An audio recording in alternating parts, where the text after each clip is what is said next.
Hey guys, welcome to another episode of the Bionicle Inspiration Series podcast. This is another episode of the BioCup coverage podcast.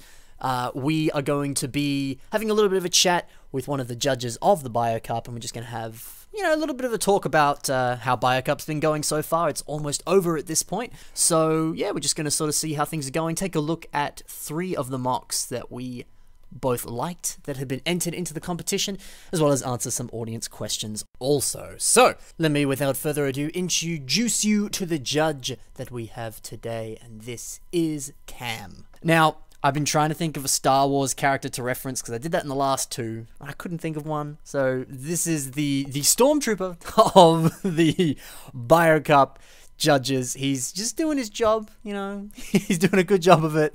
He's shooting rebels, he's judging the BioCup, he's doing what every good Stormtrooper does. This is Cam. How you doing, buddy? Doing alright. No complaints. Good to hear. So I asked before we started. I said I'd call you Cam, but I suppose I should say, what your Flickr name is and all that jazz. Oh, yeah, I can plug right now. That's fine. Alright, so, Flickr handle is Primus. And you can find me on Flickr as Primus. Spelled weirdly, so figure that out. Awesome. I'll have links in the description to all that. So, how's the BioCup going so far? How are things doing there? It's okay. They've made it really tough on us this year, as the judges. Everybody's really brought their A game, and so that's made it a pain to judge. Totally. There's been a lot of really, really good competition here so far. And I mean, it's just nice to see a whole bunch of entries come out and so many people just, yeah, like you said, bringing their A game and everything. Yeah, it must be pretty tough to be picking and choosing. Yeah, that's really where it's been, is that there have just been so many good entries in the same pod that has made it difficult. We've actually, I think only once or twice have we been disappointed that we've had to let an entry lose because it just the pod that yeah I mean for the preliminaries we got hundreds and not hundreds, but starting to get so many entries into the preliminaries and stuff like that. And yeah, it was so cool to see everybody kind of coming together and just making stuff as far as judging. Yeah, fair enough. I mean, that's cool, yeah. Another question I got for you. What's been your favorite round of judging so far? My favorite round was holidays, because that was the theme that I really pushed for. And there were some very good interpretations. I really like Chinese New Year pod. Those guys, all 3 of them, really went for it in that round. And then the USA guys also, guys that had the I'm thinking back through it, and I can't think of one pod that I didn't really like. At least 2 or all 3 of the entries. So. Oh yeah, I mean, it was so hard to keep track of everything. I understand where you're coming from, but also just yeah, I agree with you. So much of picking stuff for the different episodes and everything, so much of it was really difficult. There was so much good stuff to pick from. Yeah. Especially too, in covering it, sometimes I just forget that the entries had come through or that a new round had come up or something. And then suddenly, because everyone sort of seemed to be posting everything within the last few days, which is really cool because it was just this sudden burst of quality awesome mocks coming through. And yeah, no, like you were saying with some of the Chinese New Year stuff, especially King Marshi's. I love that. That's such a good mock. The big old pig guy, man, seeing stuff like that. And yeah, no, there was just some, it blew me away, especially with the holiday round. The theme is holiday, as soon as I heard that. But yeah, it was so different to Elements, and I found it quite, it was amazing how much kind of room there was to play with there. Yeah, no, it was really, really cool. So you mentioned that you were really pushing for holiday. So did you guys kind of come together at the start and just throw a bunch of ideas at each other, or? Yeah, so we had started with a bunch of different ideas that we set at the start of the contest, and we had a rough framework of what we had wanted for what we were gonna do. Okay, cool. But we still kind of tweaked it as we went along. We had the general, I had said, holidays as what I wanted for whatever round it was. and everybody was like, all right, that seems fine, but you'll have to be able to find all the different subcategories for it so that we can make pods. So like a few days before the round started, we actually decided, like, finalized the all the different pods, like the not the pairings but like the themes. I get you, yeah. So and that's just how it's been basically for every round, is that a few days before the round starts we finalize everything, but we have like a rough idea and a couple of different ideas for what we want the theme to be. Okay, cool. Yeah, that's a really interesting process. It's good that it kind of, I guess to a degree, it kind of evolves with how the competition does, and there's room to play with and stuff. So that's good. Like, you're able to kind of listen to what people have said, and yeah, just kind of work off that. That's awesome. So I don't know when I'll post this, but it'll be probably quite soon. So I don't know if we'll start to see entries by this point, but like, yeah, the idea of building other people's past entries, I think that sounds really exciting. Did you have that planned for a while? Because I mean, it's the final round. Like, I imagine that's. Oh, really? Did you not? No. Yeah, we had a couple of different ideas for what to do for the final round, but yeah, we didn't have it finalized till basically the day that we made the announcement. And that's we got 6 different guys all doing the judging, and all of us are in different time zones, and it's just a lot of it. That's why we try to give ourselves 3 days, and if we get the results in early, we're more than willing to post the stuff early. It's just it takes a little bit to get everything coordinated. That's awesome. That's really cool.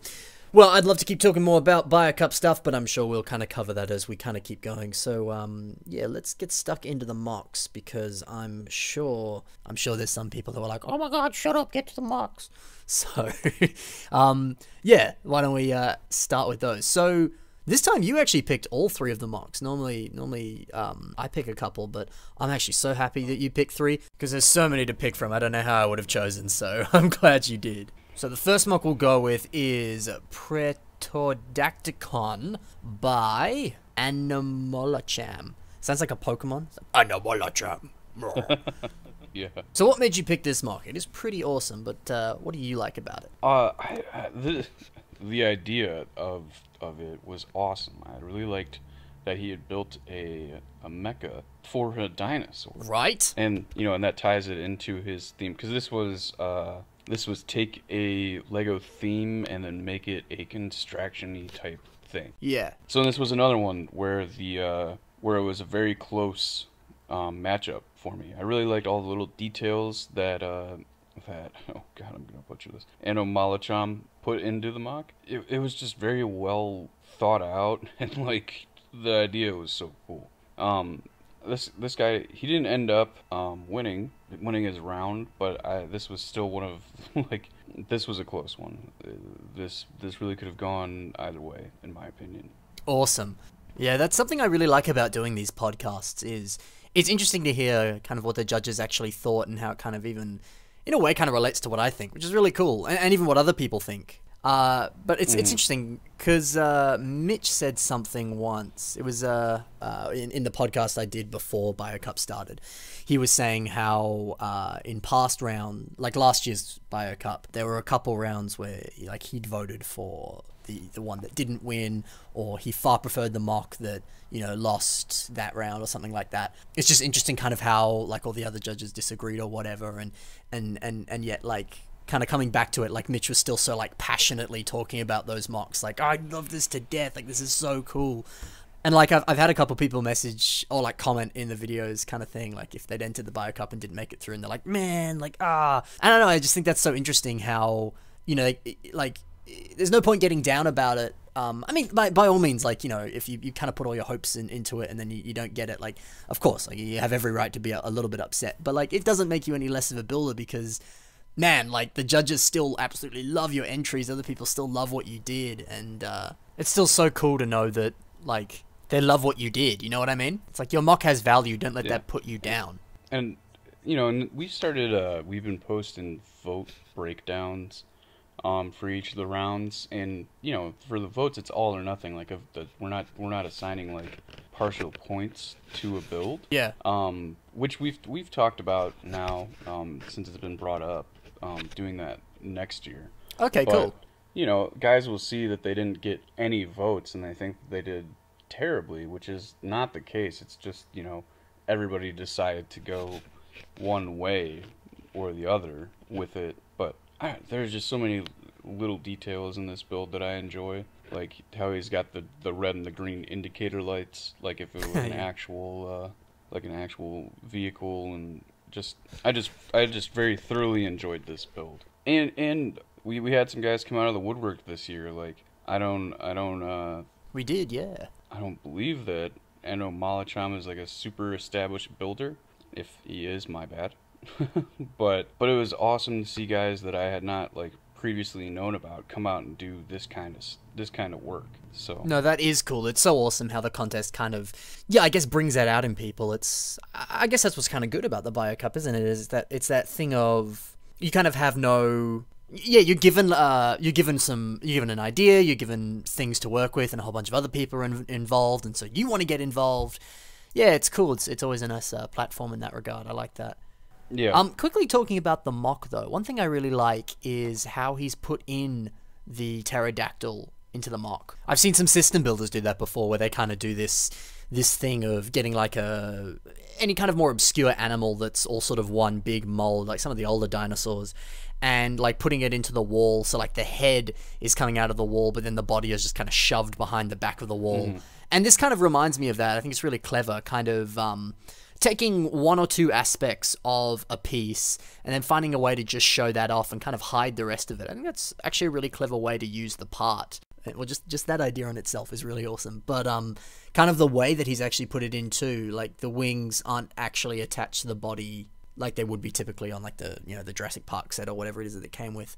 And just kind of that thing you can kind of sort of stuff the rest of the body in there kind of thing, kind of hide it behind mechanical details and stuff like that. Yeah, that's just really cool. I like that a lot. It's just a unique way. Like it's exciting because you can use all these really weird, obscure pieces that are otherwise terrible, but you can just focus on one bit and use it really well. Plus, too, just the kind of overall sort of thrown together robotic look, kind of using some more minimalistic Hero Factory parts and stuff like that.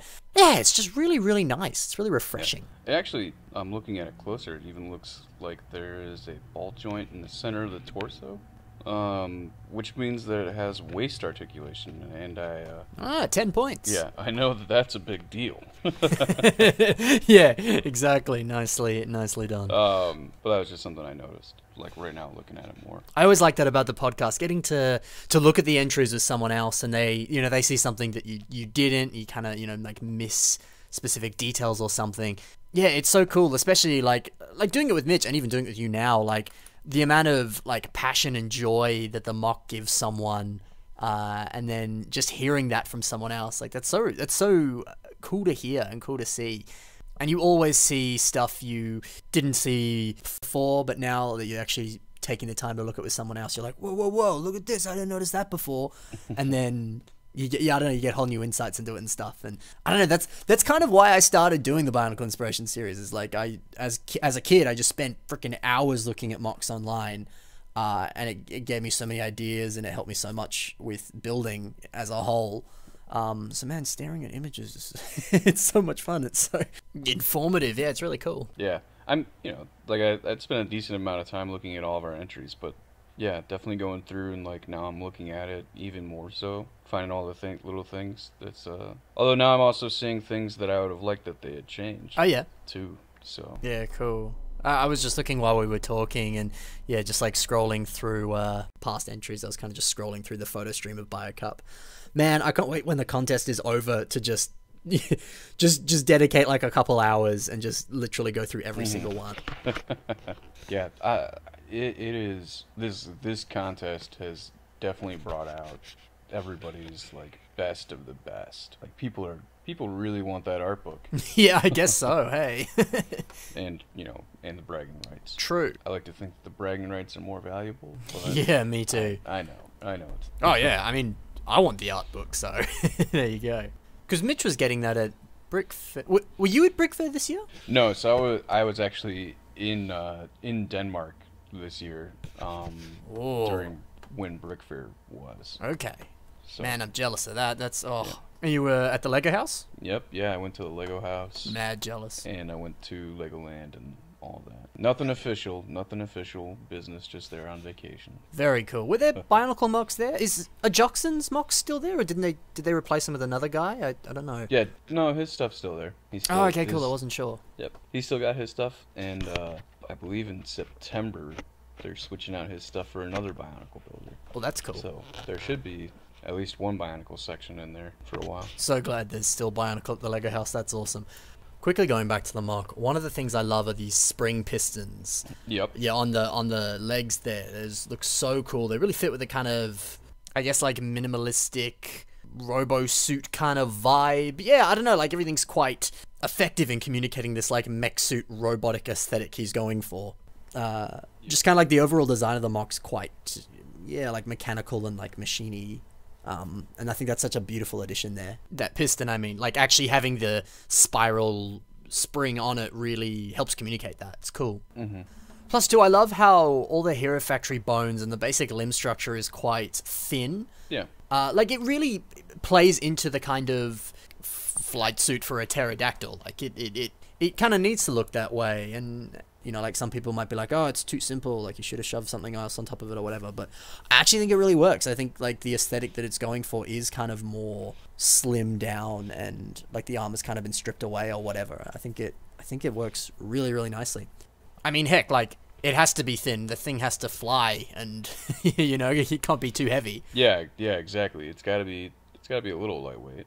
And, you know, it's very solid color blocking. Like the guy knew that he wanted red for the upper thighs and red, you know, for the wing bits, and he managed to incorporate red, this dark red, which dark red is a fantastic color. Totally. He managed to really incorporate it throughout, and you know, he's got the yellow, I think, is a little bit more all over the place than the dark red, and you know, it's still like pretty evenly distributed. Like he's got it on the upper, you know, on the upper arms and the center of the torso, and on the lower legs. You know, and obviously like the hazard details and stuff like that. But it's just very smart color placement, and you know, he was very aware of what he had. You know, he had this basically idea of what he wanted it to look like from a color standpoint, and I think he executed well on that. Oh yeah, for sure. I mean, a lot of those little details, like the hazard light or you know the little caution symbols and stuff like that. I don't know. There's a lot of beauty in those little details. I always like seeing little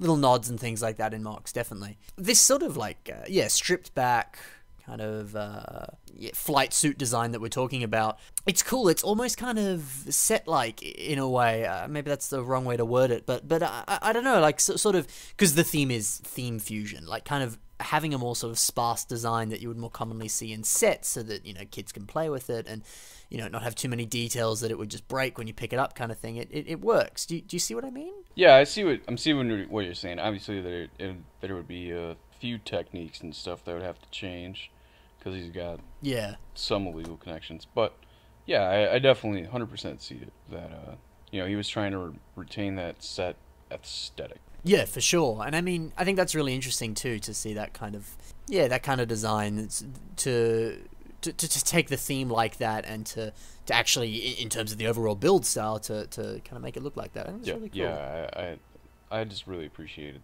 his attention to detail. Totally, me too. I think I've said everything I need to on that. Are you good on there, or anything else to say? Nope, I think I'm good. Easy. Let's. Do you want to talk about the mask mock next? Yes, we can go over that. Perfect. So this is a mock by Timely Manor and is called Mask Mardi Gras.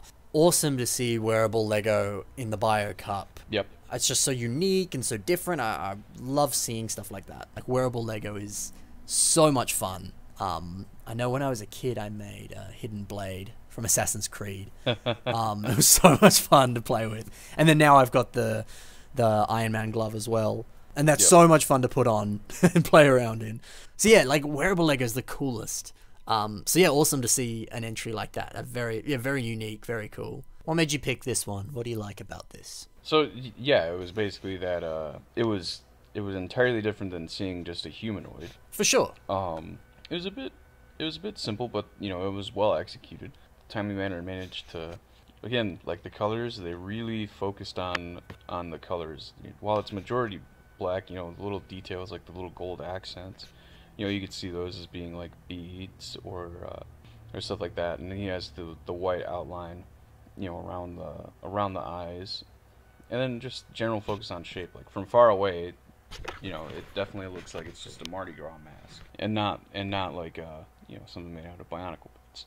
And this was another one where the theme was pretty close. Kendall Cole had made Fat Tuesday, which I had really appreciated.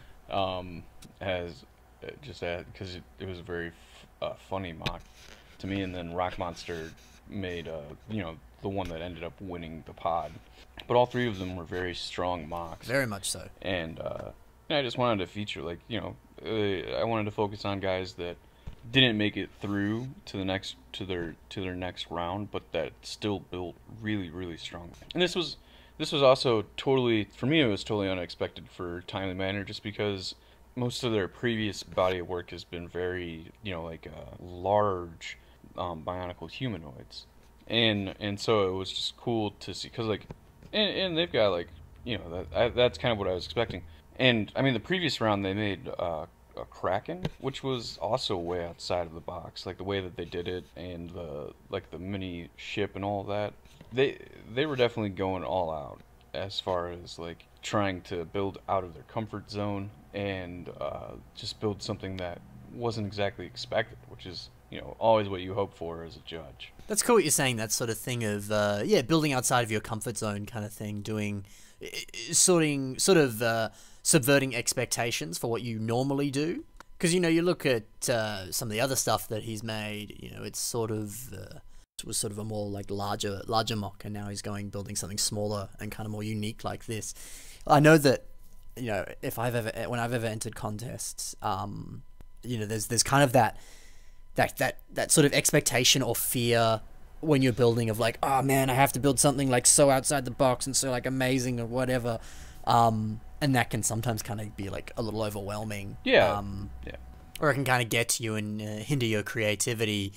But this was unexpected just because it was very different to the other entry, or at least in terms of what you normally expect from him. And I mean, that's something to think about. If you are a little bit stuck on what to build for an entry for a contest, of literally just going, all right, how about I build something that I very rarely post, and maybe whip out the wild card that you've never really shown to people before, and so when people see it, they're like, wow, that's unexpected. So now you're gonna be like, it's time to activate my trap card, and boom, So that kind of notion of not actually needing to be super outside the box and unique. You can just build what you normally do, but because no one's ever seen it before, it seems unique. Do you know what I mean? Yeah, and I think that works very well when you build, it's telling when you can look at, a lot of guys have their own style, when they come to building, and it's kind of easy to tell when guys that have their own style post something. You're oh yeah, that's Jockson, or that's D-Viddy, or that's Primus. But it's when you expect something from someone and they provide you something totally different, it's really, really cool. For sure. And I mean, that seems so helpful in a contest when you do need to be at the peak of your game kind of thing, But that said, I guess, don't overthink it as well, right? Because maybe you still fall into that same issue of oh god, I have to build something that I normally don't do. How do I do that? And get stuck in your head again. Yeah, exactly. Yeah. I remember I built because I mean I guess my style is kind of sort of more mock pages-y, kind of old classic style, Toa dudes, whatever you want to say. But I guess now it's sort of moving a little bit towards your sort of kind of more CCBS kind of based stuff. But one time I was very heavily inspired by one of Jockson's mocks and made this anime girl. Oh yeah, I remember. And, yeah, and I remember someone commented and they were kind of this, I did not expect this from you kind of thing. And I mean there's very, very heavy inspiration from Jockson on it, but areas like the head and stuff like that I really sort of kind of took on my own building style and just kind of played around there. And so that's decently me, I was able to put my own flair on it, even though I was very much inspired by them. It's like you would see with any kind of like painter or something as well. They're like, oh, I'm gonna make a like Picasso style painting now. Like you never see me do that. I'm normally kind of really like realistic and portrait based stuff. So now I'm doing like a landscape and blah, you know. So like even something like that, like a kind of homage to a builder or something, is something to try out at least, and could be a great way to, you know, kind of try something new and really explore new styles, which would work well in a contest. Yeah, well, you just kind of take a nod or two from another Mockus, not necessarily blatantly copy them, but at least kind of you get to play and explore. I mean, that was something I did even back when I was starting out as a builder. Is I basically Toa Ju. Not sure who that is, but okay, cool, yeah. Anybody still kicking remembers him. But I built one of his Bionicans. I made, you know, he was this Asian builder, and he had these. They were like female robots or whatever, and they were just very well built. Yeah. Aside from certain parts, but they were well built for the most part, and so I tried my hand at that, and you know, I learned a lot about just some different techniques and like ways that parts could connect by doing that. I think it really helps, you know, when you do try to pair it to somebody else's build. Though I would say that a lot of the times, even by doing that, by parroting someone else's build, your style can still shine through. Oh, for sure, yeah. Like a lot of your style too can involve how you present it. Like if I see like a smaller thing with giant Mixel eyes against a black background, probably Jockmoth. Yeah. And if I was giving DVD Pat crap about this when he posted some of his more animalistic mocks, I think last year, because he was posting them against a blue background. Right. Yeah. Which I like. Retinance. Mike Neves would post a lot of his against a solid blue background, and I was just like, Pat is building a white animal against a blue background. Is this Retinance? he didn't appreciate the joke as much. I don't think. Or he probably appreciated it the first time and got sick of it after the third.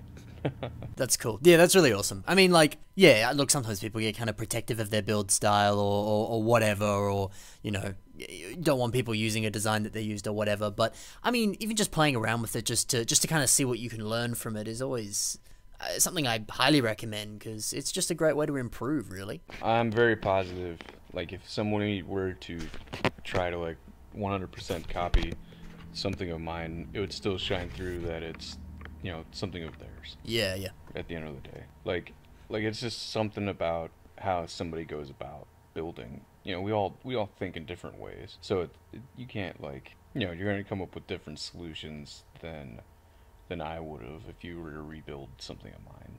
That's I'm trying to think. Construction Diva, Alex just did that. He built a coat guy, like what Pat's been doing. But it had like the Nepal head. But there was like you could tell that there were differences because Diva couldn't, you know, determine what techniques Pat used in the center of the torso, so he had to improvise. And yes, yeah, that's cool. Okay. I don't know. It's just very telling. Like it's a good way to learn. Good way to learn if you're like trying to improve as a builder. Try copy somebody else, because you have to. You only have a couple of pictures to go off of. You have to figure out, you know, how they managed to connect certain parts, if they actually connected certain parts. That's so cool with Construction Diva building that. Yeah, that's awesome. It reminds me, because a while ago I wanted to build Shadow Gear's self-mock, because he had instructions on his YouTube, and I was like, yeah, screw it, I'll put one together, see what I can do. And then when I got to the legs, I sort of went, oh, I don't have those, like, Ninjago dragon heads. So I was like, I'll have to figure something out. And then, eventually he goes, like, oh, I kind of cut the pieces a bit to do this in the old version. Like, now they're fine, but in this version they were cut. And so it was like, okay, well, what can I do? And so, yeah, it was just really, it was just really interesting to go, okay, like, let's see what I can do with these legs. And my legs were very different to how his were, sort of thing. But it was fun to make my own. I really enjoyed doing it. And I just found it so interesting that even though you know exactly how they've built it because they've posted instructions, you don't, maybe if you don't have those pieces that they used, it's like, okay, now I have to come up with my own alternative with what I've got. And that too is its own kind of fun challenge, is kind of, okay, how can I make something with this, with these like limited pieces or these different pieces or something like that. And like I think that's why the BioCup does so well, is it's, here's a theme, here's an idea, you have a lot of incentive to want to make stuff, because there's a prize, or everyone else is doing it, so you want to join in and all that. And so you kind of have that liberty to kind of play around and find your own unique way to approach something, and like, here's the incentive, just go. Yeah, exactly. Yeah, I mean, we what we've been trying to do with the BioCup themes is that we've gotten a little bit more, as the themes progress, they get tougher, and they also become more and more of a free build. Like, we give you a very general idea, and you're allowed to take it in pretty much any direction. Like at the start, it's funny. Like, we like have a free build, like elements. Pick an element, build whatever you want about the element, and then we get kind of very specific. We're like, all right, take a Lego theme and then make something that would fit that theme out of Bionicle. Like, that's pretty specific. Yeah, sure. And then we did whatever we did next. I don't remember. Not holiday. No, not. Was it holidays? Was it holidays? I don't remember how many rounds we've had. They seem to have all blurred together for me. But it's the same for me, man. It's been so confusing in some BIS episodes. I know there's one where I was changing between like round 1 and round 3 and round 4 and like blah blah blah. And then, like, the episode title was even, like, coverage of round 2, round 7. Like, I just said, like, 3 of them in the one title. I was like, what am I doing? Yeah, it's confusing. I feel your pain. Yeah. I think we've reduced the number of rounds this year. So I think Holidays was round 3. Well, and then that's if you consider the eliminatories round 1, or do you consider the round after that round 1, Right. We call it round 1, but totally there's been eliminatories round 1, 2, 3, 4. So there's been 5 total rounds, including the elims. So then round 2 would have been Holidays, yeah. There you go. I feel like I should know that. But that's okay. I don't even know it, so you're good. Oh, there's a reason. There's a reason why we have a spreadsheet that keeps track of all that. Oh, is that right? That's a good way to do it, actually. Nice. Should we talk about the mock, though? Yeah, we've kind of totally derailed. Yeah, but that's the best part, so nothing wrong there. Yes. Anyway, so one thing I like about it is because I feel like the term nice piece use gets used a lot. Yeah. And I've heard some people who are like, that's not what nice piece use means. It means this. And so like the way that I think you can that is sort of the more appropriate way of saying nice part use is you use a piece in a really like obscure way that it totally has nothing to related to it, like using I don't know a chicken piece as a nose or something like that. Whereas like someone just using a piece in a clever way is not necessarily considered NPU, but this is semantics, like it doesn't matter. But one thing I really like about this mock is that there's some really nice part usages, but it more in really like kind of subtle ways. Like he's used like leaf pieces and sort of golden highlights that are kind of more ornate looking as a piece. And it's kind of just picking pieces that fit with the concept as a whole and kind of capture the aesthetic that he's going for. Like, it's not necessarily a creative, unique part use, but the specific sort of shape or texture or way that part looks really plays into that kind of party Mardi Gras vibe. And so I think like that's really clever. It's just kind of picking the right parts to use. It's not. I don't know. There's not. It's hard to word, but I think I'm communicating what I mean. Yeah, I get you. It's not like he went out and found some obscure part and used it, in a wacky way, as classic NPU. But yes. he just has generally good usage of his parts. Like, he knows the shape that he's trying to create, and he determined the parts that he had or that he needed to make that shape, and he figured out how to get them all connected. So that's right. And that's that's just good building. That's what that is. That's right. 100%. Yeah. And I appreciate more so good parts usage over nice parts. Yes, I agree with you. Yeah. It's cool, like, when somebody does use like an obscure part and they do some wacky thing with it, but like, I don't really care for when people always try to like ham fist wacky Yes. zany part into their build just because they need some NPU. You just use your parts well, and Yes. you'll do well. Yes, exactly that. I mean, even just the that black like ultra build shin piece for the nose there. Yeah. Like that's just cool. Yeah. Yeah, exactly. It's not like it's just good parts usage. Like he knew the shape he wanted. He figured out what part he had that would execute that shape the best, and he used it. Yeah. So Yeah. It's nice. It's really refreshing when you word it like that. It's just like, yeah, that's easy. That's cool. Yeah. yeah. I mean, this is a smaller mock. There's not too much to talk about it, but I mean, he's done a great job. He's like, it's like you said, he's done what he needed to do. He did it well. Yeah. Yep.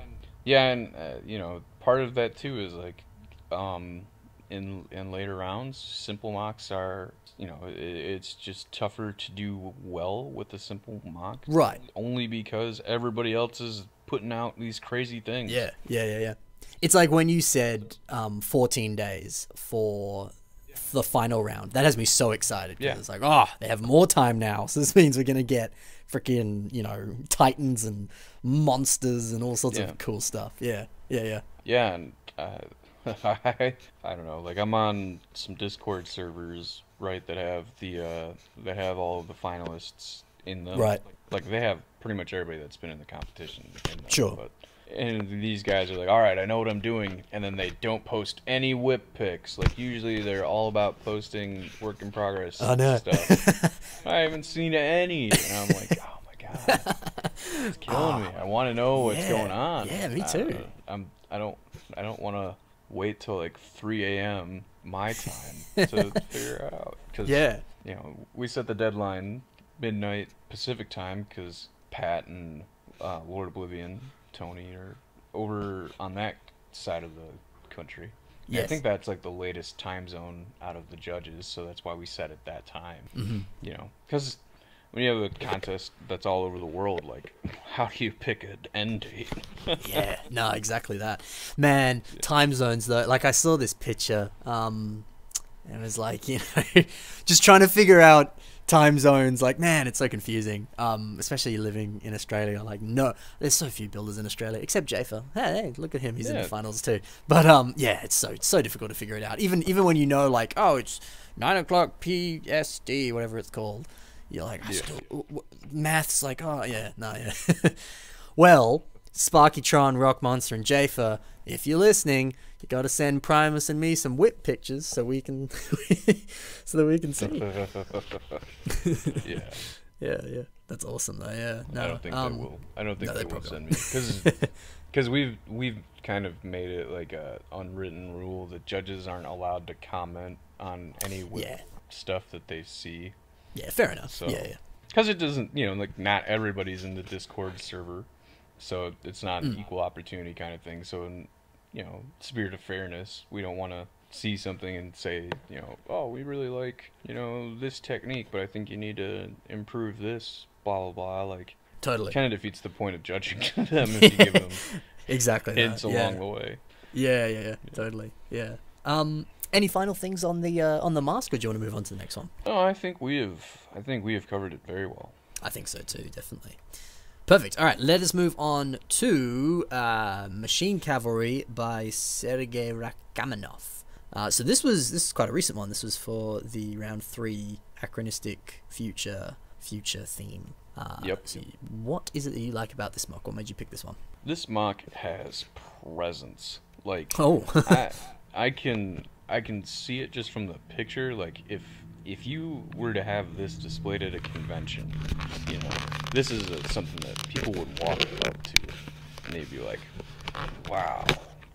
Like if you see the horse standing up like that on a table next to all of the other Bionicle guys, you're gonna be like, what is that? And I don't know. He really nailed the pose. Like 100%. Like that is most definitely a horse rearing up and a guy ready to spear something. Mm-hmm. Just, you know, this was a tough round. Yes, right? This was a hard one. This was a hard one to pick from. Yeah, yeah. And he's just got, damn, looking. This was a tough one. This was a very tough one. Yeah, yeah, to pick yeah. This one, and he just executed super well on a majority of the shaping that he had. He got sweet textures from repeating all those Marty shoulders, and it's just a very good build. I love how it's leaving you speechless every time. Just like, oh Yeah, man. yeah. Yeah. I don't know. It is. I mean, very you well, have very well yes. done, and kind of what you'd expect from somebody in the third round. All of the third round Totally. guys, for the most part, brought it. Like 100%. Yeah, yeah, totally. I mean, man, like, the thing you mentioned about the pose, like, it kind of didn't register to me that this is holding itself up like that. Like, that's insane. Yeah. And I mean, it's cool how it's doing it too. He's literally just got a base under it, and then, attached it with like a simple ball joint like that on the bottom there. Like, that's really simple. Like, that's a real credit to him, because he's managed to, obviously it's all those pistons and everything there. Like, he's managed to get it so it can support its own weight and everything. Like, man, that's really cool. Yeah. And even the way he's integrated system into that head there, like, that flows so nicely in with the Bionicle and everything. Like, this is impressive.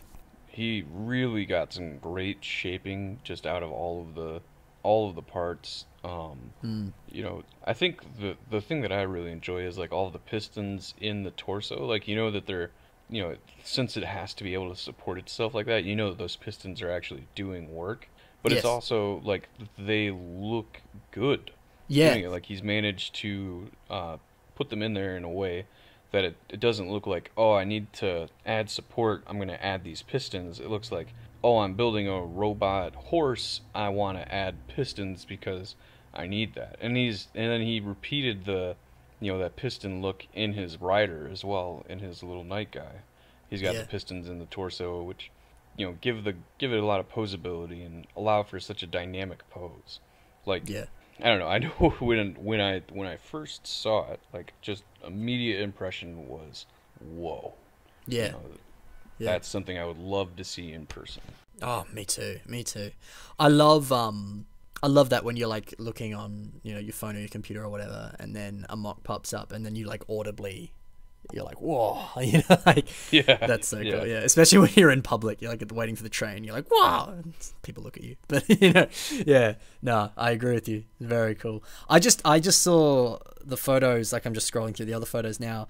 The fact that it can come off of the base and then still maintain a very accurate horse like shape, that's also really impressive. Yep. I mean, like, it's one thing to make like a statue mock, and it's one thing to make a posable mock, but the fact that he's kind of done both at once here, like, that's really cool. Yeah. Yeah, it is. And he makes it so that the rider not only sits on there, but I'm pretty sure it connects based on. I think you're right. Yeah. Yeah, he's got an attachment point on the base of the rider. Yep. Cool. Yep. Yeah, and he he's just got other things repeated. Like, he's got hoses that repeat from in the horse's thighs. He has hoses riding through the rider. Like, he really, again, attention to detail. Yeah. And totally. he uses 1x1 studs and half pins to make it look like rivets, and I don't know, just a lot going on in it. Yeah. There's like a real skill in being able to kind of craft CCBS and Bionicle to form such like organic shapes like this. Like, yeah. I mean, I wish that I had advice on that, and I could be like, well, kids, we're listening, here's how to do it. But other than just like basic trial and error until it looks nice, I don't know what the process is to do that. Like, it's just impressive. Yeah. Yeah. For me, it's always like, picture the shape and the parts that you want to use, right, and figure out how you get those parts to do that. And if you're able to, you're able to. If you're not, you're not. Fair enough. Yeah. I can't speak for him 100% because I haven't asked him his, build process for this, but I would imagine that, he had an idea. He's like, what, I want to build a horse with a rider. I want the horse to, be super mechanical. And he's like, all right, what parts do I need to focus on? He's like, he has a general idea of what his horse shape is. He has an idea of like how he wants to support it, and then he just kind of goes from there. Like, yeah. that'd be kind of how I go about it. Like, I built a rooster out of Bionicle stuff, and it was like, all right, how do I make a rooster out of this? And it's like, you have weird parts that kind of just match up, and they make the shape that you want them to, and you just go from there. Yes, yeah. Speaking of, how you were like, I really want to see this mock in person. That rooster is a mock I want to see in person. And ironically, I forgot about this. Ironically, my father has seen that mock in person. Yeah, but I have not. Say, your dad came and saw it in person. So, I should probably explain this. My dad happened to be in Chicago at the time of Brick World, and I was not. And I was like, oh man, I'm so jealous. And he's like, I'll go, I'll take photos of everything.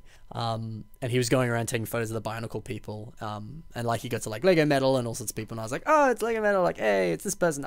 And then he took photos of your stuff, and I was like, oh damn, like Cameron's there. Oh man. And then I was like, if he's there, like tell him like I say hi or something like that. And then then my dad did, and I had to chat with you, and and then you messaged me on Discord. You're like, I met your dad, and I was like, yeah. Yeah. Very chipper guy. No, good. Oh, good. He listens to my YouTube, so I'm sure he'll. Oh, nice. He'll appreciate that. Yeah, that's cool. But no, I think we covered that, Mark. But like, I say that, I still want to keep talking about it because there's so much good stuff happening with it. Oh yeah. Again, this was a tough one to vote against. Right. And man, I feel like it could have gone. Yeah. I mean, in my opinion, it could have gone either way. I think some of the other judges were a little bit more set on their vote, but that's just the way it is when you got 6 guys voting exactly on stuff. That. We all have different tastes, and it's what comes out of that. Yeah. I'm just looking more at the rider. There's so much it's such a unique shape to him as well. Especially like looking at some of the back shots. Like a lot of his body is quite hollow. And then also just the way like the tubes connect on his like waist to his legs there. There's so much I don't know, like, because like the theme was, future and everything. There is a really interesting kind of futuristic aesthetic to him. Like, I don't know how to describe it, but it's there. It's really cool. Yeah, I totally agreed. He just did a very good job. Exactly that. I'm usually very capable of articulating my thoughts on a mock. Sometimes there are things that are just like, damn. Yes, exactly well that. I agree with you. Yeah. It's like not the like I'll probably talk about it in the next episode, but briefly the entry that Rock Monster did. That was my thoughts on when he released the photos of that. I was just looking at it. I was like, oh. Yeah, exactly. And say what I'm thinking, but wow. Yeah, this and that were in the same pod too, so having to pick between those 2 entries. Gosh, yeah. Wow. Yeah. Wow. They didn't make it easy on us. Yeah. Good job, them. That's cool. It's really cool. Yeah, exactly. Right. Everybody's bringing it for the contest, and that's as like a contest organizer, that's what you hope for. Is that totally that everybody really brings it. Yeah. Cool. So that's the 3 mocks that we were talking about. Quickly, would you say this is your favorite entry into the BioCup? Do you have a favorite entry for this here competition? So I don't know if I have. It's hard to pick a favorite.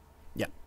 There's just been so many good creations that it's tough to pick a favorite. I would say I would think the King Marshy's Year of the Pig guy would be, if I were to pick a favorite, that would be what I would pick. Just because, that was just a fantastic idea. The execution was insane and just so well done. 100%. So well yeah. done.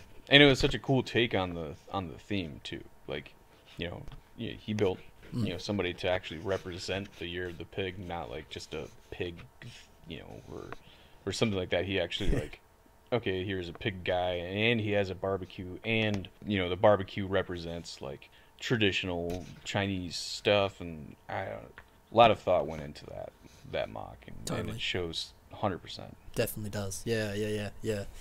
I feel like I'll do either the next podcast will just be like here's all our favorites in the competition, or I'll do an episode about that. I'm not sure yet, but I probably won't reveal what my favorites were, because then no one will watch the episode. But no, I'm with you on that. That was really, really up there. That was a very good, very, very nice done. But man, that last mock has me speechless still. It was very very nicely done. Yeah, really, really good. So let me have a quick look at the questions that we've got written down here. I'll check Instagram too, see if people have replied to my message. All right, so I'll ask you some of those questions now. These are audience questions. These are some older ones and then some newer ones that people have sent me on Instagram. First one is from Mitch Henry. Oh boy. He asks, I was so hoping it would be funny, but it's actually a genuinely good question here. He said, how about this? What are some inactive mockists that you think have been forgotten? Oh. I assume by just forgotten is more like a, you know, like they built really good stuff and people need to be aware of it, rather than just like, who are people that we forgot about? I was like, well, I don't know. Oh man. Yeah, it's a good question. I don't know if we have a whole nother hour to go through, but I can definitely list off a bunch of guys Oh, good. that I wish. Oh, good. You know.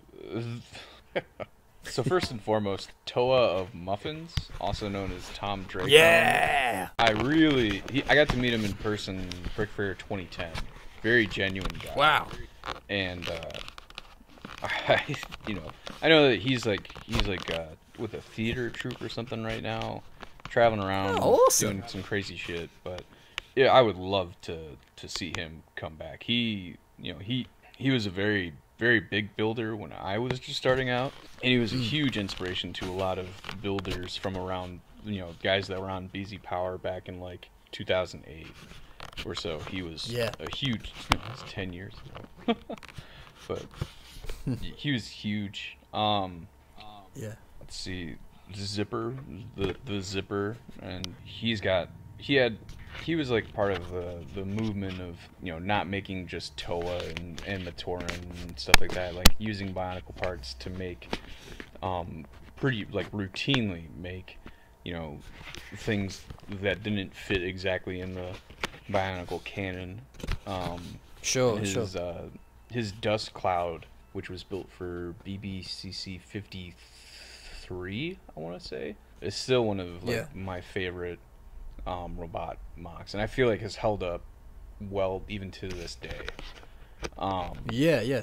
And then I'm madly trying to Google these because I'm like, I know Muffin Toa so well. I love his stuff. Yeah. But I've not heard of this Dust Cloud mock. What is this? Oh, dude, I can look it up because of course I still have, you know, it has a guy on my Flickr, so it's easy. Yeah, cool. I can send you perfect. I'll send you a link. Yeah, and that's the thing. Like, this was something made in 2007. No, that can't be right. The picture says it was 2007, but I don't think it was 2007. Yeah, 2009. Okay. Maybe the date on his. Okay. Yeah, the date's just wrong. Oh, whoa. That's cool. Oh, whoa. Yeah.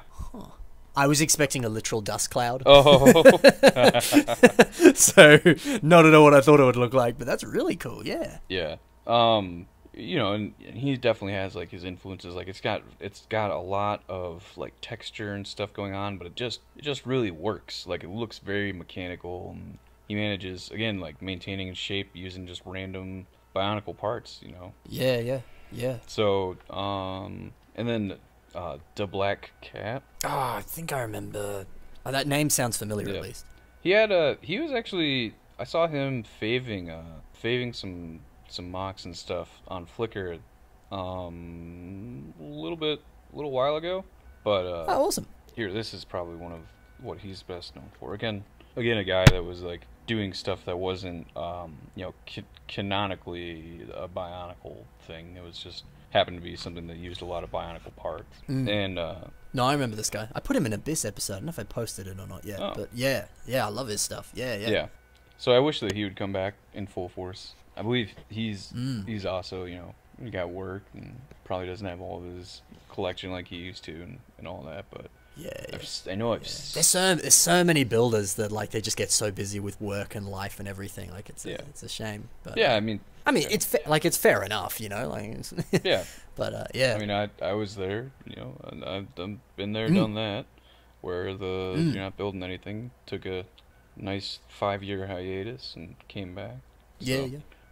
I only hope that the same can happen for these guys, that they Totally. can Yeah, make it back to the community. Exactly that. Because Yeah, I don't it's know. 100%. I think I'll just stick with those. Those would be the big 3 for me. There have been other guys that I would like to come back that I know are trying to, but Oh, I'll cool. leave that reveal up to them. Yeah. I like this. Fancy, right? Exciting. Yeah. One of mine would have been Mitch Henry, because I was good friends with him on Mock Pages ages ago, and then he was one that kind of just came out of nowhere, and he suddenly came back. I was like, oh, whoa, hey, this is Mitch. I would have said Green Gap, but he like just posted something this morning, actually. And Mitch have both. Well, Mitch came back Yeah. around the same time I did, and then Yeah. Green Gat just started posting stuff. He actually participated in the Bio Cup. He was in. He did.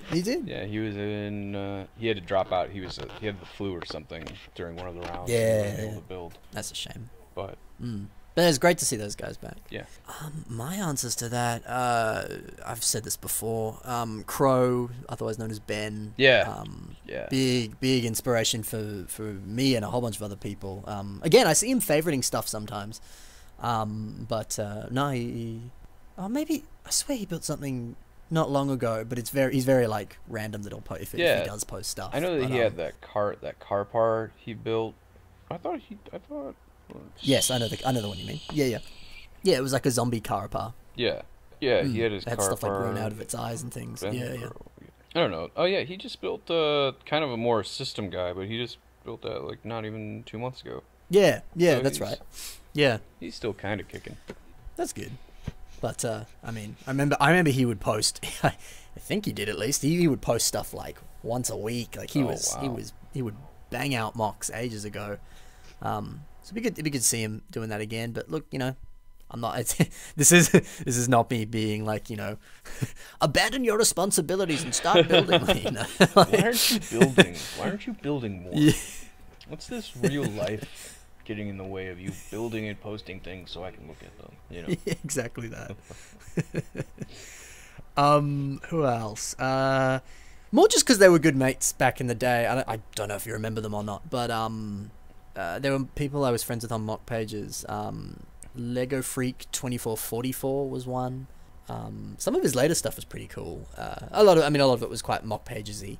Again, I still love that style. That's not a critique for me. Who else? This kind of doesn't count because he does still build system stuff.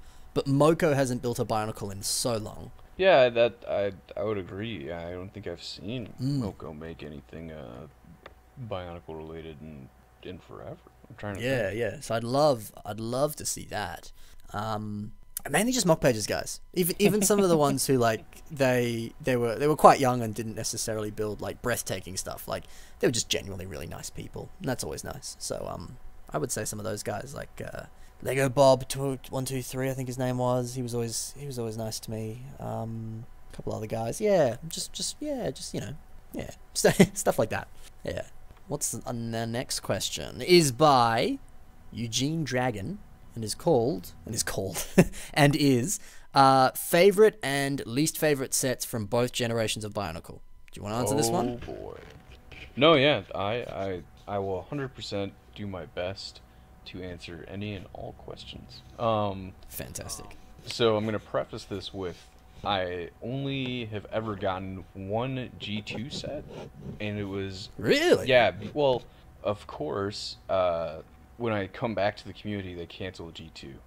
So That's pretty much what happened with me, actually. Yeah. So I didn't really get a lot of it. I mean, actually, I bought Kopaka Master of Ice. I bought that at Brick World. Okay. So now I've got two. Sorry. So I'll start with my favorite G1 set. I'm gonna have to go with Lacan and Kinklanolo. However you pronounce it. Yes, sure. Again, a theme of this podcast apparently is guys riding things. Yeah. But yeah, no, and that was such a sweet set to build, and it was so cool. Like all of the old gold parts on Lacan, and like he was such a, he like came across as a badass. Like, you just see this Toa, and he's got these giant swords, and he's riding like a dinosaur thing. And he's like the main fire guy. After the movie for Metro Nui just came out, like as a kid, that was fantastic. So yeah. That would probably have to be my favorite G1 set, and then good set. Favorite G2 set. I'm gonna have to say Umarak the Hunter. Oh yeah. Because it just looks really, really cool, and I still want to get one. So if anybody's got any spare Umaraks laying around, let me know.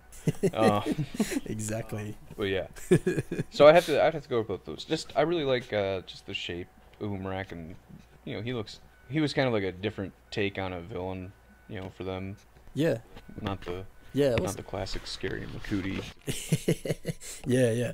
Because I remember the Lacan as an answer, that's a good answer, because I remember seeing that set like in magazines and stuff, and just like drooling over it and being like, man, this is gonna be like the Boros Queens or something. It's a set that I really want, but I'll never get.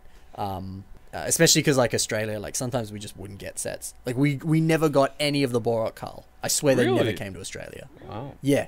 I only got 4 of them because I was in Legoland when they came out. And it was like, my mum was even like, buy them all now because we're not going to be able to get them in Australia. Because we kept looking, we could not find them. So I just assumed I wouldn't be able to get it. And then walking into the store once and then seeing it and just being like, oh my God. And then getting it and being like, yes, I nailed it. I got this one. Like, good. And yeah, I loved it. I loved playing with him. Great set. That's up there on my list, definitely. I don't know if that's my favorite though. I think literally as soon as you were saying Lacan, Gadunka came into my head. I don't know why, because I remember buying Gadunka and being like, I'll just get it, like whatever. And then kind of assuming it would be kind of meh, and then building it and being like, this is really good. This is a really good set. But I still don't know if I want to say Gadunka. I think I want to say Hydraxon. I feel like that's a cop-out answer, but I really liked him as a kid. He really held up for me. I loved Lacan. Not Lacan. I loved Hydraxon. Hydraxon, yeah. Yeah. Definitely we go with that, I think. For G2, I was going to say a Hero Factory set. That doesn't count, does it? G2, I think I would actually go with... I'm going to get this wrong. The set that came with Hakimu, was that Skull Grinder? Oh, I don't know. I'm not the guy to ask. Yeah. All those skull villains. It was the skull guy. All those skull guys, they all have skull in their names, so I get confused with that. But Coulter. His canon name is Coulter. That's right. I think. Oh, probably making a fool of myself here. The set that comes with Hakimu, I really liked that one. I ended up buying that really late. My mum bought it for me and didn't tell me, and I just assumed I didn't get it. And I was kind of like, I missed that. Oh well. And then like one day, she gave them to me, and I was like, oh, sweet. And I remember building it and being like, this is a really nice set.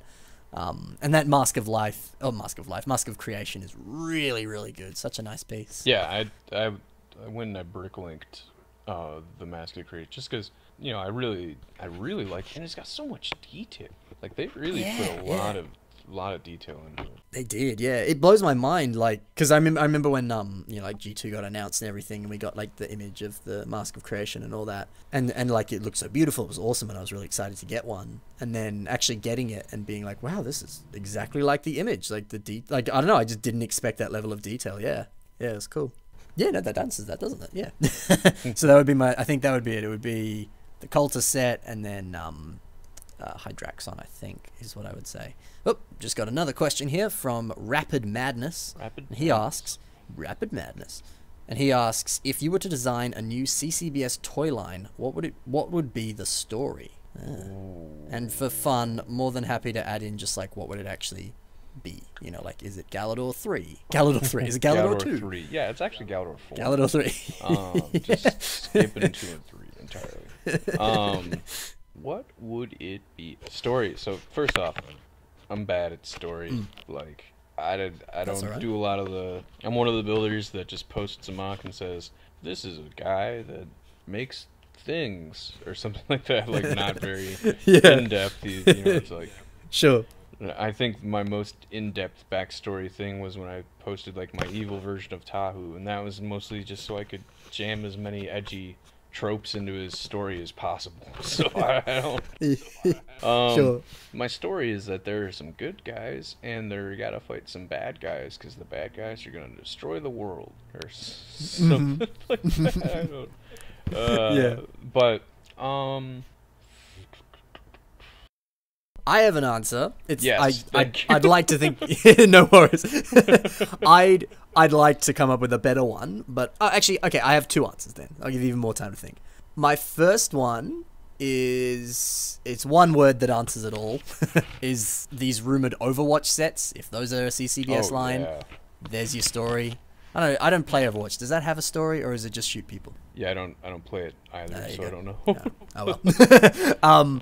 But they look cool. There you go. Exactly that. They would make fantastic sets if they were CCBS. So there's my answer for one. The second one, I'm sure it's debunked now. I doubt that it's a possibility now. But there was a rumor ages ago that I was really behind. I was super excited about it, where it was this rumored CCBS theme that was coming out that was meant to be. It sounded similar to Galador, like it was these like kind of it was almost kind of like the last wave of Nexo Knights. It's kind of like these like evil virus guys versing kind of robot dudes, something like that. And whatever the little description of them was, they sounded really cool. And I think that was kind of the idea. It's kind of like computer viruses trying to kill people or something, and that was kind of the story. Maybe that rumor was just getting confused with the last wave of Nexo Knights, which I don't think had been announced at that time. But more or less that concept of kind of combining like the digital realm with the human realm would be cool, because I kind of think that may be a good step for CCBS as a theme is kind of incorporating it with like Skylanders style, like incorporating it with a game somehow, because that would certainly be a way to possibly appeal to people in a more unique sense. So I think that would be interesting and kind of more likely, I suppose. Yeah, maybe something like that. So actually, now that I've thought about it a bit, I would actually really enjoy a theme that was like a mashup of Exoforce and Invasion from Below. Ooh. Where you have, you still have minifigures, but they're piloting mechs and these big robots, made out of CCBS. So I think that'd be pretty cool. Like, I think that there's a lot of room for play in that theme, where it was like micro scale, but it was made out of CCBS for the sets. You could even do like Pacific Rim type Jaegers meets Exoforce meets Invasion from Below. Like, I think totally that would fit. Yeah, that would. Yeah. Heck yeah, I'd love that.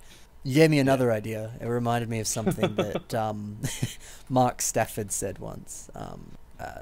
He said, he's like, we need to bring back. This was 5 years ago, so it wasn't a subtle hint of what was to come, sadly.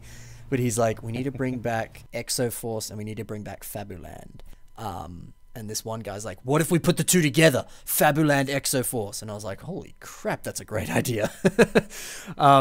So that's my idea, is Fabuland's pirate Fabuland. There you go. Pirate Fabuland mechs. Asian Invasion from Below style. Piloting CCBS mechs. Perfect. That's my answer. Yes. I got the next question, unless you've got more for that, but I feel like that was your answer. No, Perfect. That is This one's from Jafer, actually. Oh boy. He's up late. I think he's 2 hours ahead of me, so it's like midnight for him. What are you doing, Jafer? So he says, don't know if I'm too late. You are not, Jafer. But what kind of mocks do you wish there were more of nowadays? Very broad question, I know, but I feel it could make for some interesting discussion. It does. What do I wish there was more of today? My own. my own mocks. I wish I had more. I really Yep. need to up my pace. I just like to see like more mocks of like non-humanoid stuff, but also stuff that like not like just animals, but like physical objects. Like one of the I don't want to attribute this to somebody who didn't do it, but one of the guys in the BioCup built a sugar skull for their entry, Yes. and I really enjoyed that. As like that's a cool take. The Mardi Gras mask was really sweet to see, like stuff like that where it's or like you're building castle stuff, but it's out of Lego, or you're building something that would fit in but it's out of Lego, but it's out of CCBS, or like I just like to see, I guess, more non-traditional Bionicle stuff. Like I've never been big on like building Toa and stuff like that, but I feel like I think most of the really established guys don't build just Toa. Yeah. Pat does on occasion, but that's his thing. Nothing wrong with that, Patrick. You keep doing that. You Yeah, there is nothing. There is nothing like as I remember back when I was like 16 or whatever. It was like, oh, you're not a good builder if you only build Toa. Now it's like, man, just like build something cool, and if it's cool, everybody will like it. It doesn't matter. Like that. There was a very big mentality like only noobs build Toa, and now it's not even that. Like if you build a good Toa, you built a good Toa. Yeah, exactly that. Like, exactly that. It's just a good mock. Yeah. If it's done well. Yeah. So I would say, just like stuff like I want to see some food made out of Bionicle, or like stuff like that. Like I feel like things that was actually a theme that I had tossed around for the BioCup last year. Yeah. We settled on sports, so we should have settled on food because the sports round was not one that was well appreciated. Yeah. Last year. Food would be But yeah, like- awesome. I'd love to see that. Food.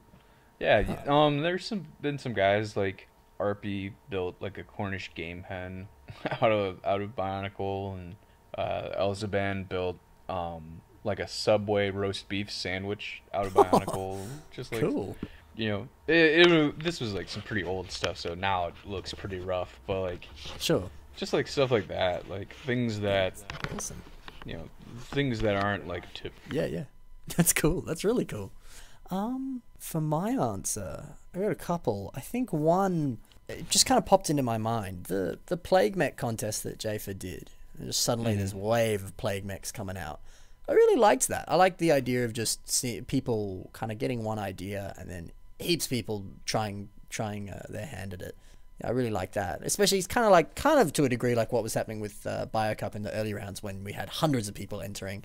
Just that notion of everyone getting behind one idea and just an outpouring of stuff. That's just a nice community thing. I really like that. I like that. Not one thing specifically, but just everyone getting behind one thing is that would be cool.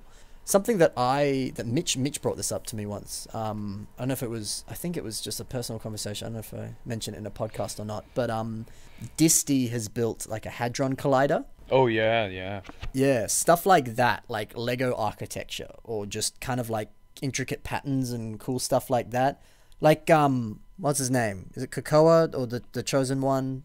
What's his name? Oh yeah, Leo. Leo, yes. He's The chosen made one, yes. Yeah. It's just because of the Star Wars joke. That's the only reason I remember that. He made like a picture which was it was kind of like a birthing chamber or something. I think it was just like a really cool, arty shot. Yeah, I know what you. Yeah, I think that had what you're talking Bionicle about. stuff in it. Yeah, even just stuff like that too, like really intricate things like that. Because Mitch worded it really nicely. He's like that sort of stuff would be the perfect way to kind of bridge system and Bionicle in a really nice way, because it's stuff that system builders can really get behind and really appreciate. Whereas like certain humanoids or animals and stuff, I've had this conversation with system builders before. They're like, I'd love to get behind it, but I don't really understand it. Like I can't, my mind kind of can't comprehend how the pieces were working together because I never touched those pieces. So it's kind of like, I can't appreciate it because I don't understand it, kind of thing. Whereas, Yeah. that sort of stuff is a bit easier to understand, and you can really appreciate it because it looks cool and So stuff like that would be really cool to see, I think. Yeah. And I think in a way, like back in the day when there was this huge push to not be building Toa and stuff, was partly because we were trying very hard to get recognized by the system guys, and system guys, didn't really care about if your guy was a Toa or what his backstory was. They cared, does it look cool? Yeah. And it could, like, you could argue it looks like a very cool Toa or Makuta or whatever, but it might not look cool to an outside observer. So Yes. I think that was the big push for that, like, from the top. But now, like, I think since Bionicle is in a way like retro, or there are all those Bionicle memes a year or two ago, like now people are like, oh yeah, that's a Toa, that's I know a little bit more about it, just because it's like that was people's childhood now. Yes. Which is weird to say. A little, yeah. Totally. But yeah, it's like nostalgia. That's what I was looking for. Nostalgia. Yeah. For Yeah. the theme. Yeah. I'd be totally okay with like nostalgia mocks. Like I know we were just sort of saying like, if you, well, I suppose we also said if you build a nice Toa, it doesn't, that's still cool. But I still wouldn't be against seeing more Toa nowadays. Just as a nostalgia thing, I'd be totally fine with that. Yeah, and I know a couple of guys have been doing like very old school, old style builds. Even like Red Yep. has done some, like last year, I think in November or so. They were posting builds that they built like out of old G1 parts, but they looked like like definitely not like stuff you would see like back in the day. That's Like cool. they were way better than what you would have saw back then. Yeah, that's cool. That's awesome. Yeah, seeing stuff like that's always cool. Like I think, I've seen a couple of things like that pop up in podcasts before. With I think Mitch is the one I'm thinking of, where it's that kind of old classic, kind of more detailed style of Bionicle, but it's a very recent mock, and then maybe it has a couple like modern pieces thrown in there too.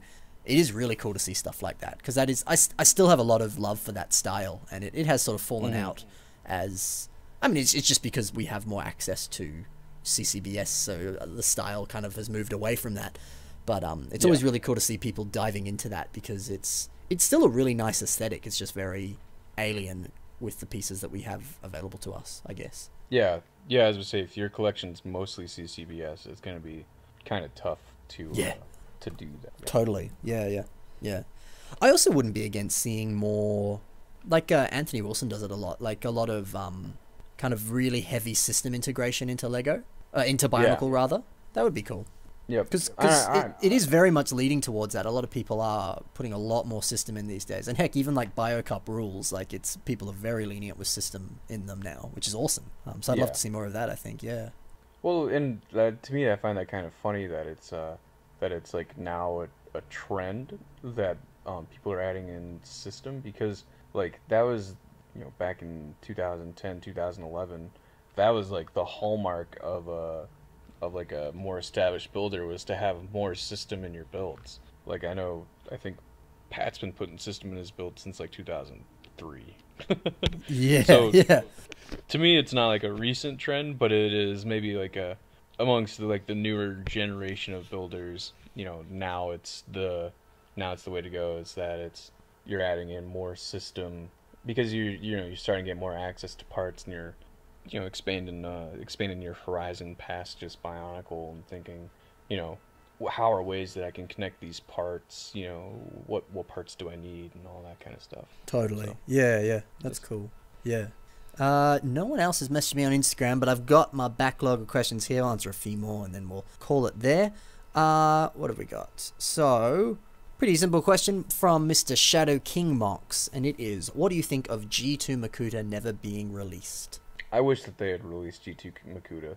Yeah. I think that the Mask of Ultimate Power looked really cool, so I wish that saw the light of day, and just also because it would have kind of wrapped up, the story. Like I don't care for an unfinished story. Mm-hmm. And I think most people, wish that they had released it just so that it was like done. Yeah. I mean, hypothetical question here. So, me and Lego Lego MC Lego Boy freaking out about it. Clone Wars Season 7 has been announced. Very, very, very exciting times. Very happy thing.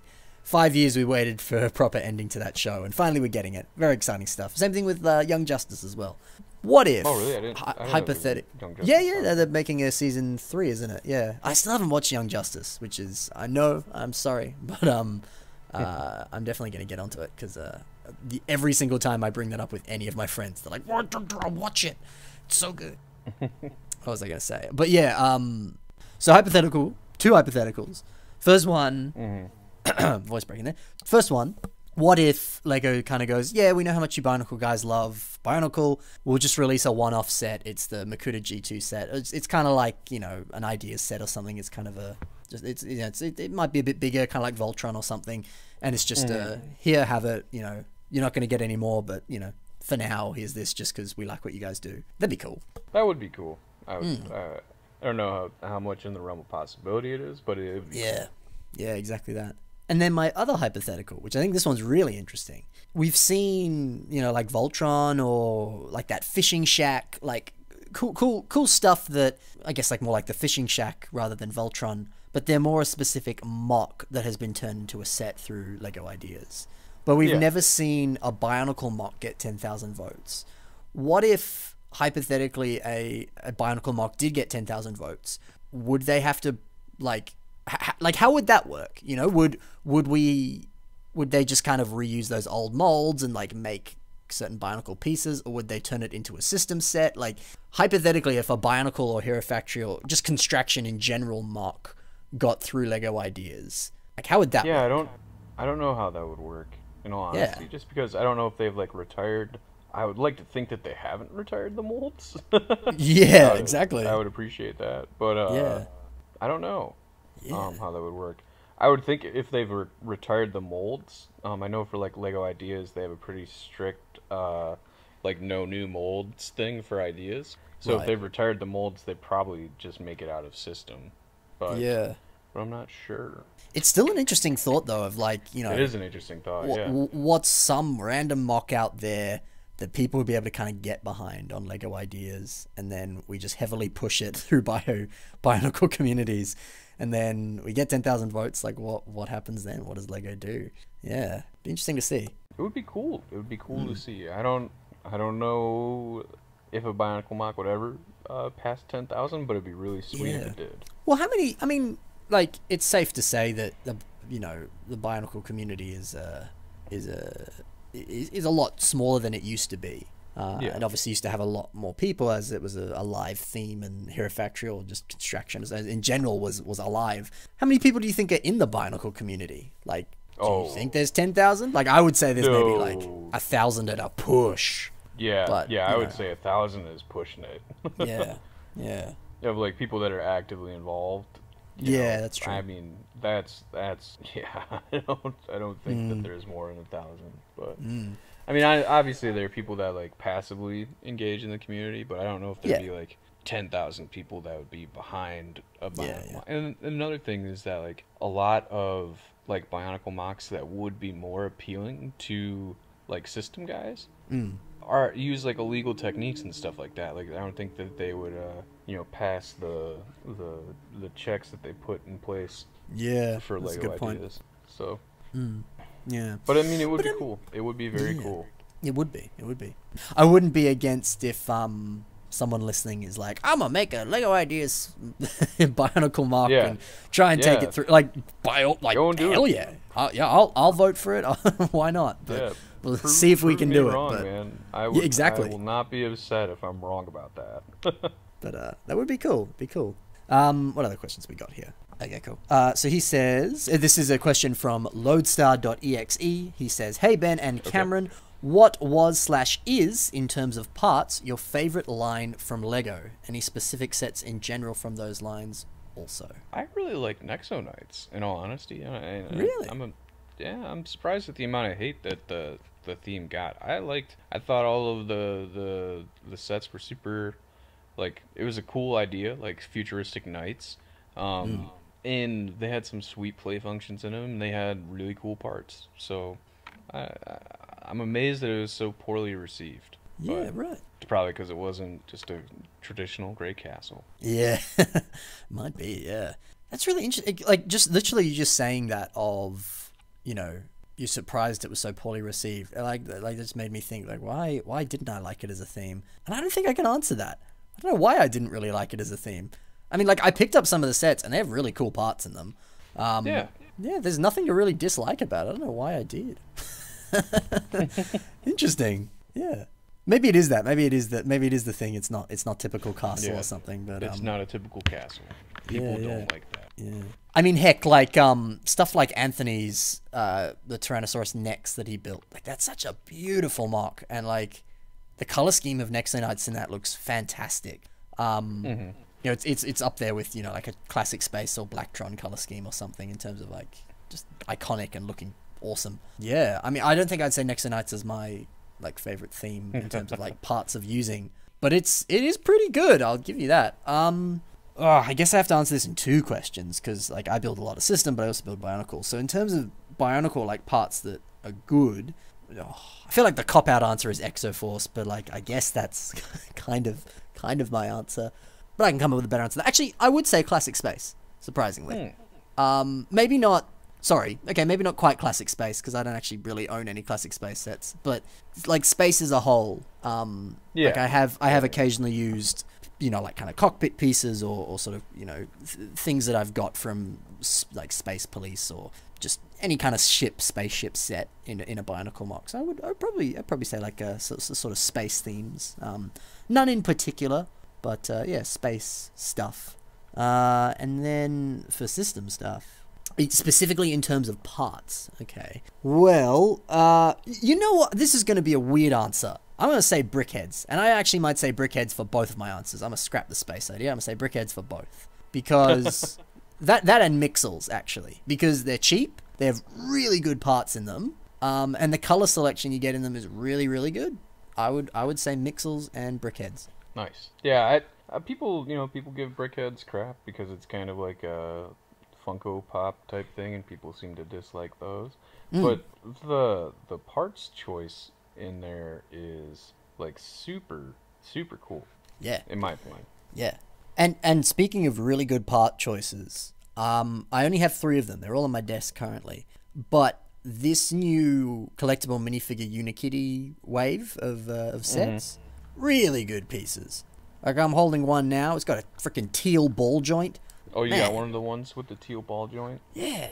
And I mean, like, you get all these spare, like, studs with holes in them, and then that awesome stud that's got, like, the lightsaber rod coming out of it, and you get a whole bunch of, like, one-by-ones, and, like, you get a lot of really useful pieces, and then in really nice colors, too, because it's Unikitty. It's, like, colorful and playful and stuff. Like, you get very nice colors and really good pieces, and it's like $5. It's really cheap. It's... Well, $5 here in Australia. I don't know how much it is in America, but yeah, I think they're like 3 or 4. There you go. I'm not sure. But I haven't bought any. yeah. Well, I highly recommend it. They're good. I mean, I hate that you can't feel them because I thoroughly enjoy feeling the collectible minifigures. So that's a little bit of a shame. But yeah, it's to see which ones I get, kind of thing. Yeah. But no, they're very nice sets. I really enjoy them for their parts. I got another question from Instagram. I don't know if I'm going to include it though. It's well, I don't know, but it's more because only I can answer it. You can't. The question is, why did you decide to start the Bionicle Inspiration series? It's like, well, like I'm okay to answer that, but it's like, well, what do you do? You can't. What, Primus? Why did you start? Why did you start the Bionicle Inspiration series? Well, you see, yeah. Yeah, I might leave that out. I guess I don't know. Well. All right, I'll quickly answer it. I'm sorry, Primus. You got nothing to say here.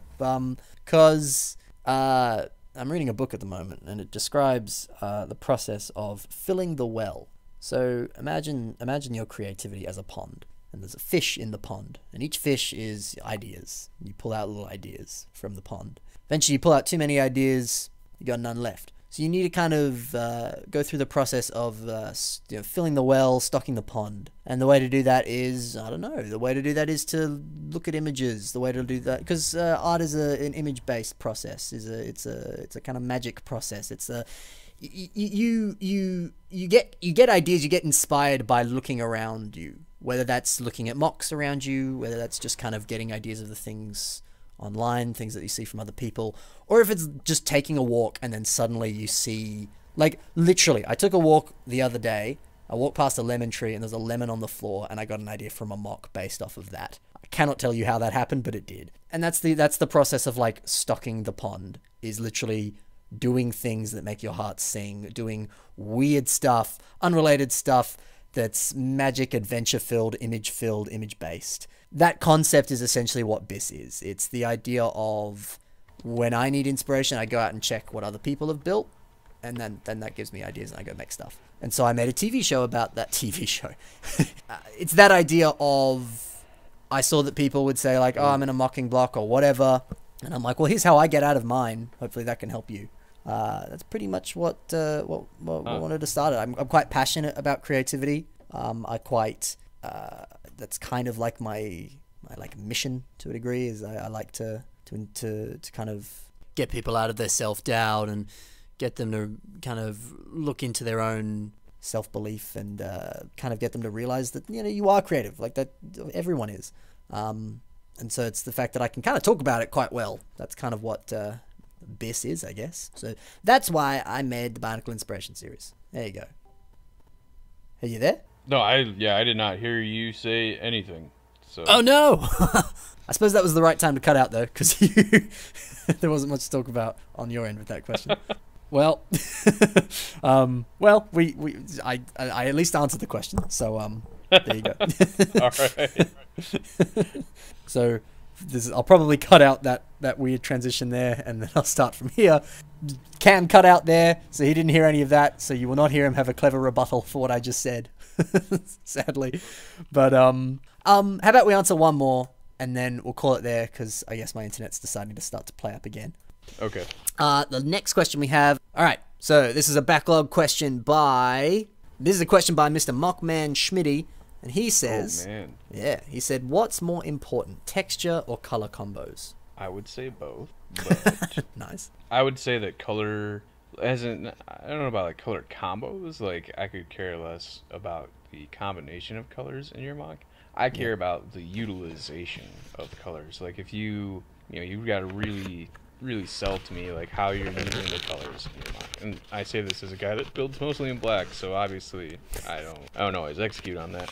But yeah, I would say, like, if you're I would take like Vlad Listen or CD on Flickr. He has some builds that can be kind of texturally messy, but like his Rafiki from a texture standpoint is kind of messy, but the overall mock, because of the shapes and the colors that he uses, really captures what he was going for. So cool. So I would put colors ahead of textures, but they're both important. Yeah. I think I'm kind of probably feels like a cop-out answer, but I think I agree with you. I think it is. It's no one is more important than the other. It's just kind of for whatever you're working with at the moment. Mm-hmm. That said, there's some mocks where like for example, the King Marshy mock, the textures on that were awesome in the last BioCup episode I did on the semi-finals, his Miss Utopia. Those textures, I really enjoyed those textures. That said, you look at a mock by Unuku, and some of his color schemes are gorgeous. He plays with all these new Friends colors and all sorts of things, and get some really unique stuff, and so that is awesome to see. So like, I think, you know, if you have a really good color scheme, if you play with textures really well, and that's kind of like the focal point of the mock that you're making, then like technically that's more important, I guess. You know, or you look at something like, I don't know, like I've had people message me and they're like, would this color scheme work? Like if I did, I don't know, dark blue and tan, how would that look? And I'm like, I don't know, you gotta try it. I can't answer that. So kind of also my answer is like, well, try it, see what works, you know? Oh, yeah, I mean, I don't think that you can just say, like, you know, will this color scheme work very well? Like, you have to kind of try out the colors, and it depends on how heavy you go on to the colors. I think pretty much any color scheme can work out if it's done properly, is where I would totally go on this. Yeah, no, I agree with you there. Yeah. So I think that answers all those questions nicely, and we've got a very nice length for the podcast here. Guess we'll round it off there. I know you already plugged your stuff, but you may as well plug it again if you want. Where can people find you if they want to find you, Cam? I mean, you can find me on Instagram at @PRI_Moose, se. Or on Flickr, www.flickr.com/photos/PRHYMUS Primus. And you'll see my stream and be like, man, this guy does not build frequently, and you'd be totally correct. But I do have a mock in the works, so I should be, hopefully. Ooh. I'm just trying to dig up all the. It's gonna be not black too. Nice, So nice. that'll be kind of nifty. But I'm just trying to dig up all the parts for it right now. And I hope to build a few more things before the year's out, so we'll see. That's exciting stuff. Queet? What the heck was I trying to say there? Sweet. No, that's good to hear. Yeah. Been a pleasure having you on. Had a very fun chat with you there, good sir. Yeah. More than happy to have you on again. Yeah. Awesome. So, thank you very much. And I guess we'll see you in the next podcast, guys. All right. Sounds good. See you. Hello. This is Ben of the Future speaking. I'm sure you're like, what? He's still going, but you did an outro. You would be correct. However, if you've made it this far, I congratulate you. You may have been like, or maybe you haven't. If I did my job right, then you would have noticed nothing. But maybe you were like, something sounded slightly different in that one. Well, apparently, according to Audacity, when I was downloading this, I lost 500 incidences of sound, so I had to dub over some stuff. It was really only at the start of the podcast. The end was pretty much good. But yeah, if you were like, what was up with that? That's what that was. But man, it was still a really good podcast. I hope you enjoyed it, because I sure did. But yeah, some of my responses may have sounded artificial, because they were. So this has been Ben of the Future speaking, just letting you know what was up. You know what? If you did watch the whole podcast and you listened to the secret bit at the end, type the words Dorito in the comments. Yeah, there you go. Peace out, Girl Scouts. I'll see you next time.